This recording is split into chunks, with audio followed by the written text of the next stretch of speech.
Hello everyone, welcome to art cake creation. तर मी आज बनवत आहे ट्रफल केक, जो की मी आमच्या घरातच कट करणार होते. मी असाच सहज खाण्यासाठी बनवत होते, कारण मी माझा स्वतः चॉकलेट फ्लेवरचा केक अजूनही टेस्ट केलेला नव्हता. सो त्यामुळं म्हटलं चला बनवावा आणि एक वेगळी अशी काहीतरी डिझाईनही ट्राय करावी. आणि मागं चिवचिवचा यांचा आवाज तर खूपच येतो आहे, पण प्लीज त्यांचा आवाज इग्नोर करा आणि माझ्या आवाजावरती कॉन्सन्ट्रेट करा.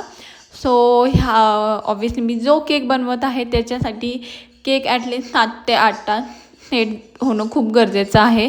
आणि वरतून मी त्या केकवरती टेन्सिलही यूज करणार होते, तर म्हणजे इट मस्ट होतं की तो 7 ते 8 तास सेट झालेला असावा, कारण की त्याशिवाय मग माझा हा केकचा लुक असा छान असा येणार नव्हता. सो मी नेक्स्ट मॉर्निंग पूर्ण रात्रभर केकला सेट केला आणि नेक्स्ट मॉर्निंग मग मी त्याच्यावरती टेन्सिल यूज केली.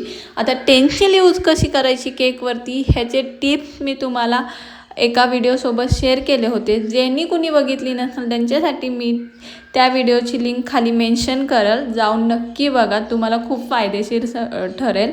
आणि हा माझा केकचा लुक होता. आता टॉप फॉरवर्ड करण्यासाठी सुद्धा 7 ते 8 तास तुम्हाला केक सेट करणं गरजेचं आहे. आणि सेकंड म्हणजे तुम्हाला ट्रफलमध्ये हा केक बनवणे.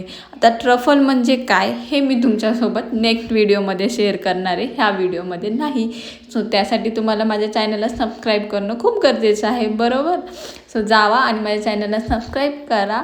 आणि thank you so much for watching. आणि ह्या केकची लुक तुम्हाला कसा वाटला हे कमेंटमध्ये सांगायला विसरू नका. अशा नवीन नवीन व्हिडिओसाठी माझ्या चॅनलला सबस्क्राईब केलंच गेलं पाहिजे. Like, comment and share this video. Bye bye.